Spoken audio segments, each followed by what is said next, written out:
फकीर का उपदेश। एक बार गांव में एक बूढ़ा फकीर आया। उसने गांव के बाहर अपना आसन जमाया। वह बड़ा होशियार फकीर था। वह लोगों को बहुत सी अच्छी अच्छी बातें बतलाता था। थोड़े ही दिनों में वो मशहूर हो गया। सभी लोग उसके पास कुछ न कुछ पूछने को पहुंचते थे। वह सबको अच्छी सीख देता था। गांव में एक किसान रहता था।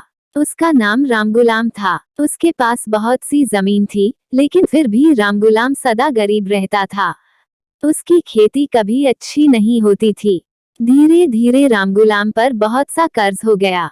रोज महाजन उसे रुपए के लिए तंग करने लगा, लेकिन खेतों में अब भी कुछ पैदा नहीं होता था।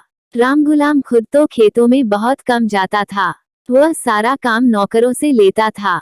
उसके यहाँ 2 नौकर थे। वे जैसा चाहते वैसा करते थे। आखिर महाजन से तंग आकर रामगुलाम ने अपनी आधी जमीन बेच दी। अब आधी जमीन ही सके पास रह गई। जिन खेनों में बहुत कम पैदावार होती थी वही रामगुलाम ने बेच दिए थे। जिस किसान ने उसकी जमीन ली थी वह बड़ा मेहनती था।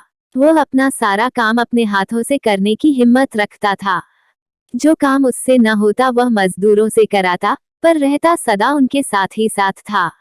वह कभी अपना काम मजदूरों के भरोसे नहीं छोड़ता था। पहली ही फसल में उस किसान ने उन खेतों को इतना अच्छा बना दिया कि उनमें चौगुनी फसल हुई। रामगुलाम ने जब यह देखा तो वह अपने भाग्य को कोसने लगा। इधर उस पर और भी कर्ज हो गया और उसको बड़ी चिंता रहने लगी। आखिर एक दिन वह भी उस फकीर के पास गया। उसने बड़े दुख के साथ अपने दुर्भाग्य की कहानी फकीर से कह सुनाई। फकीर ने सुनकर कहा, अच्छी बात है, कल हम तुम्हें बताएंगे। रामगुलाम चला आया। उसी रात को फकीर ने गांव में जाकर रामगुलाम की दशा का सब पता लगा लिया।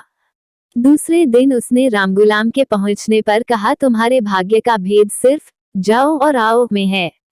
वह किसान आओ कहता है और तुम जाओ कहते हो। इसी से उसके खूब पैदावार होती है और तुम्हारे कुछ नहीं। रामगुलाम कुछ भी न समझा।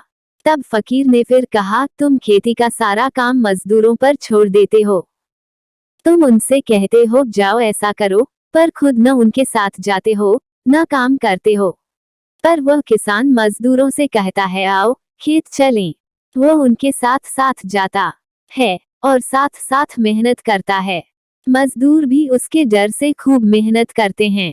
तुम्हारे मजदूरों की तरह वे मनमाना काम नहीं करते। इसलिए अगर तुम चाहते हो कि तुम्हारे खेतों में भी खूब पैदावार हो तो जाओ छोड़कर आओ के अनुसार चलना सीखो।